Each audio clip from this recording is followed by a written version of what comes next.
Hello everyone, welcome to my channel. कैसे हैं आप सब? और आज हम पढ़ेंगे काले मेघा पानी दे। ये कहानी धर्मवीर भारती द्वारा लिखी गई है और ये एक संस्मरण है। संस्मरण मतलब जो लेखक के जो बचपन की बातें थी, बचपन की यादें थी और बचपन के जो कुछ किस्से थे, उन्हीं में से एक किस्सा वो आज हमको सुनाते हैं। और ये जो किस्सा है ये पानी से रिलेटेड है, बारिश से रिलेटेड है। और बचपन में जो थी एक मान्यता थी जो उन्होंने देखी थी, एक अंधविश्वास था जो उन्हें समझ में नहीं आता था कि लोग क्यों करते हैं, लेकिन आज जब उन्हें ये बातें समझ में आती हैं तो वो हमारे साथ वो साझा करते हैं। तो वो कहानी बताते हुए कहते हैं कि मेरे गांव में बच्चों की एक मंडली हुआ करती थी जिसके सदस्य 10 से 18 साल के लड़के होते थे। ये बच्चे अपने बदन पर सिर्फ एक लंगोटी या जांघिया पहन के रहते थे।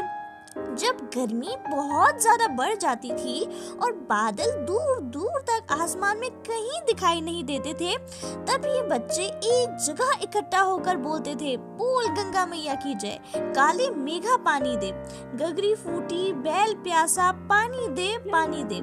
ये लोकगीत गाते हुए गांव की गलियों में धूमधाम से शोर मचाते हुए घूमा करते थे। इस लोकगीत को सुनकर गांव के सभी लोग सावधान हो जाते थे और महिलाएं और लड़कियां घरों की खिड़कियों से झांकने लगती थी।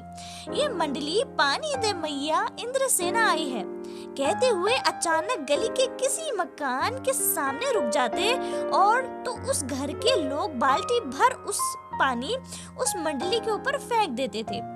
कुछ लोग जो इस मंडली को पसंद नहीं करते थे वो इसे मेंढक मंडली कहा करते थे, और जो लोग ये मानते थे कि इस मंडली पर पानी फेंकने से बारिश हो जाएगी वो इस मंडली को इंद्रसेना कहा करते थे।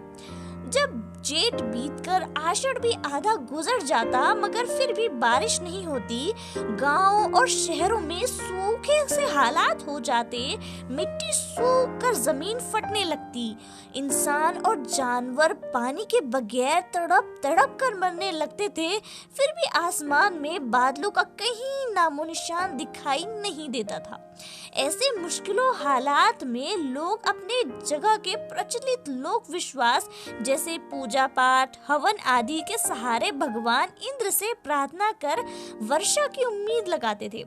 जब सब कुछ करके हार जाते तो फिर इंद्रसेना को बुलाया जाता था। अब इंद्रसेना भगवान इंद्र से वर्षा की प्रार्थना करती हुई, गीत गाती हुई पूरे गांव में निकलती थी। उस समय लेखक भी पानी मिलने की आशा में ये सब उन्हें ठीक लगता था क्योंकि वो छोटे थे और उनमें ज्यादा दिमाग नहीं था।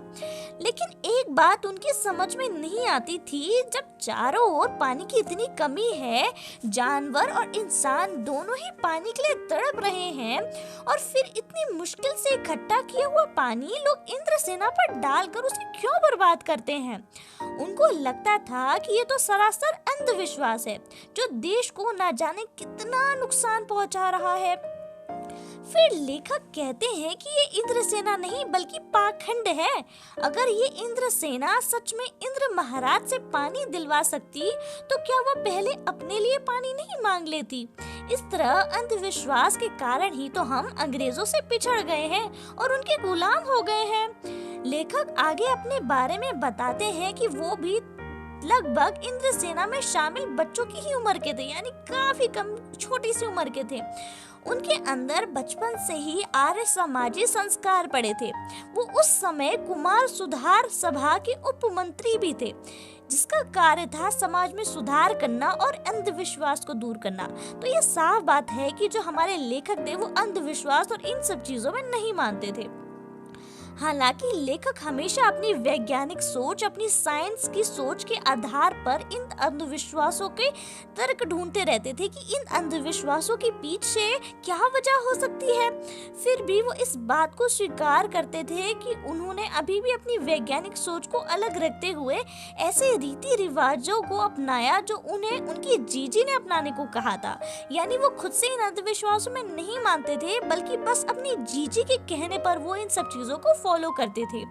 उन्होंने वो सब बातें मानी जो उन्हें उनकी जीजी ने बस स्नेह से बस उनसे करने के लिए कहा, कि जीजी उन्हें बस प्यार से कहती थी कि प्लीज ये काम कर दो, और वो कर देते थे कि उनकी जीजी बुरा ना माने। अगर मैं कुछ कहूँगा तो उन्हें बुरा लगेगा।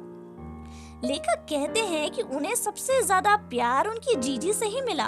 वो रिश्ते में लेखक की कोई नहीं थी, वो उम्र में भी उनकी माँ से भी बड़ी थी, लेकिन वो अपने परिवार वालों से पहले लेखक को ही पूजा पाठ, तीज त्योहार आदि में बुलाया करती थी और उनके हाथों से ही सारा काम करवाया करती थी, जिससे कि लेखक को उसका पुण्य मिले। और लेखक उनकी हर बात मानते थे, वो जरा सा भी जीजी को नाराज नहीं करते थे। लेकिन इस बार जब जीजी ने लेखक से इंद्रसेना पर पानी फेंकने को कहा तो लेखक ने साफ मना कर दिया, लेकिन जीजी ने खुद ही बाल्टी भर कर पानी इंद्रसेना के ऊपर फेंक दिया, जिसे देखकर लेखक नाराज हो गए। लेखक को मनाते हुए जीजी ने उन्हें बड़े प्यार से समझाया कि ये पानी की बर्बादी नहीं है, ये तो पानी का अर्घ है जो हम इंद्रसेना के माध्यम से इंद्रदेव पर चढ़ाते हैं। फिर उन्होंने कहा कि जो चीज इंसान पाना चाहता है उसे पहले देना, अगर पहले देगा नहीं तो पाएगा कैसे। इसलिए ऋषि मुनियों ने दान को सबसे ऊंचा स्थान दिया है। इस पर लेखक कहते हैं कि ऋषि मुनियों को क्यों बदनाम करती हो जीजी? जब आदमी पानी की एक एक बूंद को तरसे तब पानी की इस तरह बर्बादी को क्या हम कह सकते हैं? ये तो बेवकूफी हुई। इस पर जीजी थोड़ी देर चुप रही। फिर उन्होंने कहा कि देखो भैया, बिना त्याग के दान नहीं होता। अगर तुम्हारे पास करोड़ों रुपए हैं और तुमने उनमें से कुछ रुपए दान कर दिए तो वो दान नहीं है।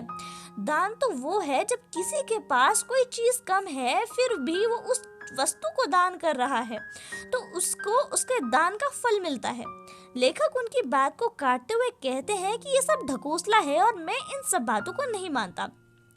अब जीजी फिर लेखक को समझाते हुए कहती हैं कि तू तो पढ़ा लिखा है मगर मैं पढ़ी लिखी नहीं हूँ, लेकिन मैं इस बात को अनुभव से जानती हूँ कि जब किसान 30 या 40 मन गेहूँ उगाना चाहता है तो उसे 5 या 6 सेर गेहूँ, अच्छा गेहूँ जमीन की क्यारियों में वो फेंक कर जमीन में जो क्यारियां बनाकर वो गेहूं को फेंक देता है और इस तरह जो गेहूं की बुआई होती है। बस हम भी तो पानी की बुआई ही कर रहे हैं। जब हम ये पानी गली में बोएंगे तभी तो शहर, कस्बों और गांव में पानी वाले बादलों की फसल आएगी। हम बीज बनाकर पानी देते हैं, फिर काले मेघा से पानी मांगते हैं। जीजी लेखक को आगे समझाते हुए कहती हैं कि सब ऋषि मुनि कह गए कि पहले खुद दो, तब देवता तुम्हें 4 गुना 8 गुना करके लौटाएंगे। लेखक ने जब ये संस्मरण लिखा था तब देश की आजादी के 50 साल पूरे हो रहे थे, तो उन्होंने अपने आप से सवाल किया कि हम अपने देश के लिए करते ही क्या हैं? मांगे तो हर जगह पे बड़ी बड़ी हैं, पर त्याग का कहीं नामो निशान नहीं। अपना स्वार्थ एकमात्र लक्ष्य रह गया है। हम चटकारे लेकर लोगों के भ्रष्टाचार की बातें तो खूब करते हैं, लेकिन क्या हम खुद उसी भ्रष्टाचार का अंग नहीं है? लेखक कहते हैं कि बादल आते हैं और पानी बरसता है, लेकिन बैल प्यासे के प्यासे और गगरी फूटी की फूटी रहती है। आखिरकार ये स्थिति कब बदलेगी? लेखक की यह पंक्ति हमारे समाज की व्यवस्था पर एक व्यंग है, क्योंकि हमारे देश में हर वर्ग का जो गरीब, बेबस, बेसहारा और अनाथ जो लोग होते हैं उनके लिए हजारों योजनाएं बनती हैं, लेकिन इन योजनाओं का लाभ उस वर्ग को नहीं मिलता। ये सभी योजनाएं भ्रष्टाचार के भेंट चढ़ जाती हैं। उच्च अधिकारी वर्ग से लेकर निम्न स्तर तक के सभी सरकारी कर्मचारियों की जेबें भर जाती हैं, मगर जिनके लिए योजनाएं बनाई जाती हैं उन्हें उनका लाभ नहीं मिलता है। विकास की बातें तो बहुत की जाती हैं, मगर ये विकास सिर्फ कागजों तक ही सीमित रहता है। इसलिए लेखक कहते हैं कि बरसात होने के बाद भी बैल प्यासा रह जाता है और गगरी फूटी रह जाती है। आई होप आपको ये कहानी समझ आई हो। अगर ये वीडियो हेल्पफुल रही हो प्लीज़ मेरे चैनल को सब्सक्राइब करें, वीडियो को लाइक करें, शेयर करें